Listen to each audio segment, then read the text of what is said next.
Hello everyone. In the last video I have discussed about the phylum Porifera. In this video I am going to discuss about the phylum Coelenterata and Ctenophora. Now let us see first with the Coelenterata, which is also called as Cnidaria. Now this name Cnidaria has been derived from the cnidoblast or otherwise the cnidocytes, which are used for anchoring or anchorage. They are also used for defense and to capture prey. Means when they have to get fixed at a particular place. So at that time these cnidoblast or cnidocytes are helpful. They are also helpful at the time of protecting themselves, and that's why defense here.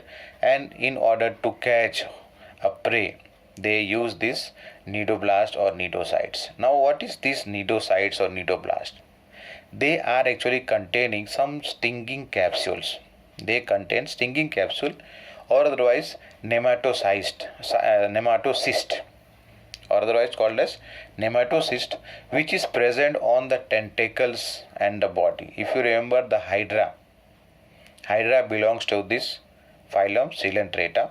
So in the tentacle they have this nematocyst, which are helpful to them for the purposes in the first point what I discussed here, that is for anchorage, defense, and also to capture the prey. Now these coelentrates are aquatic, no doubt in that, and most of them are marine, means they live in salty water in the sea and ocean. They are having a sessile life or otherwise a free living life. Sessile means what? Fixed at a place. They are not able to move around here and there. And some are there which are having even free life or free swimming form. Their body is radially symmetrical, means you can divide the body into two equal half in many planes, more than one planes. That's why they are radially symmetrical. They are having only two germinal layer, ectoderm and endoderm, and that is why they are diploblastic.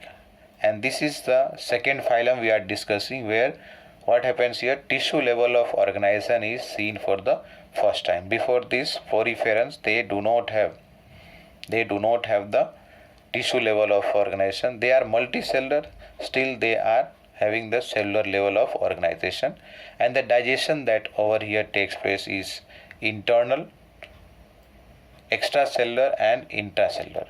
Means internally, but either inside the cell or outside the cell. So intracellular is inside, extracellular means outside the cell. And some cnidarians are there, they have a skeleton. Means some cnidarians have skeleton which is composed of calcium carbonate, and these cnidarians are corals over here. Some cnidarians like corals, they have skeleton which is made up of calcium carbonate. Now these coelentrates or cnidarians, they exhibit two life forms. They exhibit two life form or otherwise two body form, not life form, body form. That is, one is the polyp and another one is medusa. Polyp and medusa. Polyps are fixed at a place. That means they are sessile and they are cylindrical, like you know about Hydra at least. So Hydra is fixed at the substratum, that is bottom somewhere onto the rock part, rock or some other part, whatever is there inside the water at the base over there. And then here the cylindrical body and plus sessile means what? They are having fixed life form. They are fixed actually at one place. They cannot move around. And the second body form that some of these members have, that is called as medusa, which is umbrella shaped. And they are not fixed at one place, but they are free swimming form. They are free swimming form. Very good example, you know about jellyfish. And over here the Aurelia. Jellyfish is also called as, scientific name is Aurelia. And the figure over here is shown for Obelia. It has both the form here. This is the polyp and the right side this is medusa. Now in case of polyp here, two figures have been shown and this is magnified. One of them is magnified. So that's why here this is natural size of the colony. natural size of the colony, whereas this large one B, this is a part of colony that has been magnified by use of microscope. Tentacles over here you can see, tentacles are withdrawn here and over here it is expanded, you can say.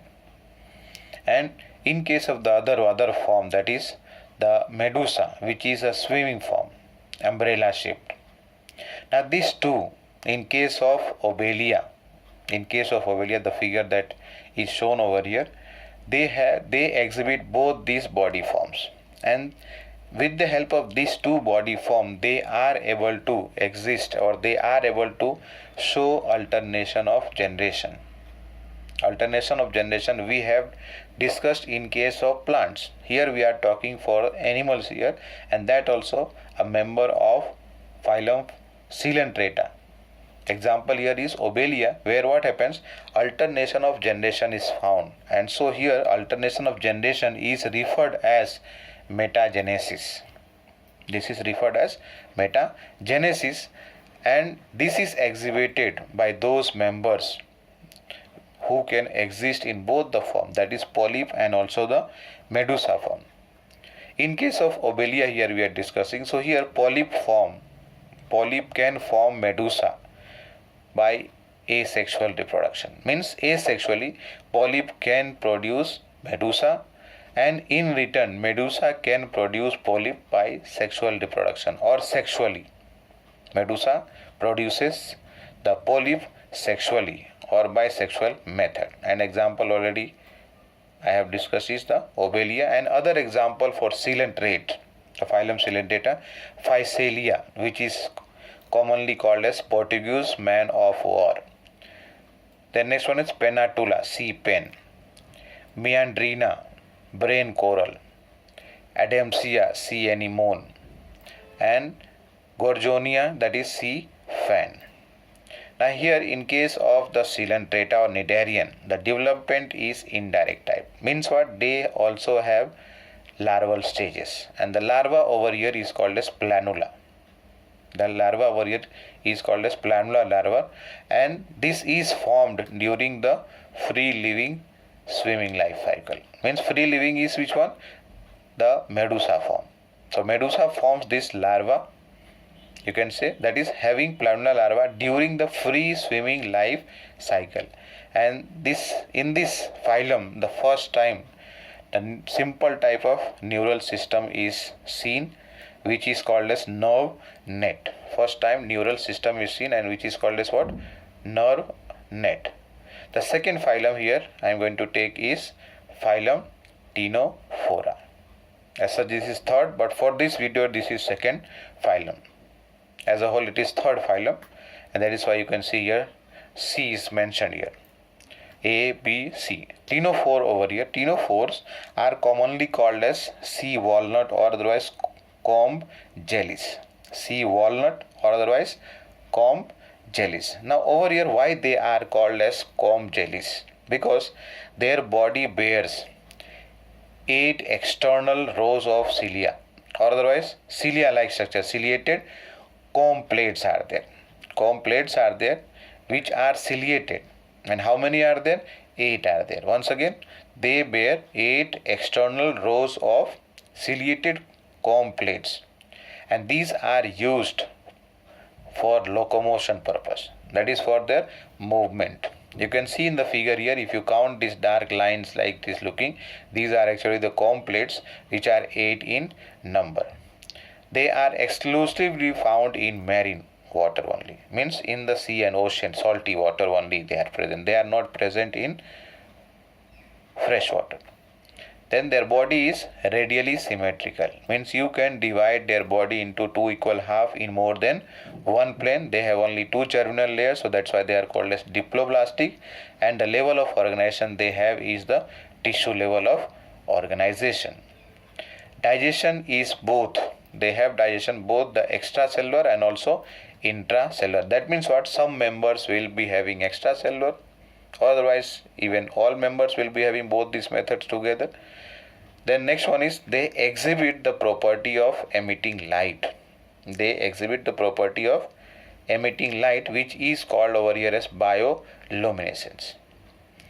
The reproduction takes place by means of sexual reproduction only. Means sexual means only, where fertilization, they produce the gamete and gametes are fertilized externally, means outside the body, and the development is indirect type, where larval stages are again included here also. The example, only two examples over here. One is Pleurobrachia, which is given in the figure, and Ctenoplana are included under the phylum, that is Ctenophora. Thank you.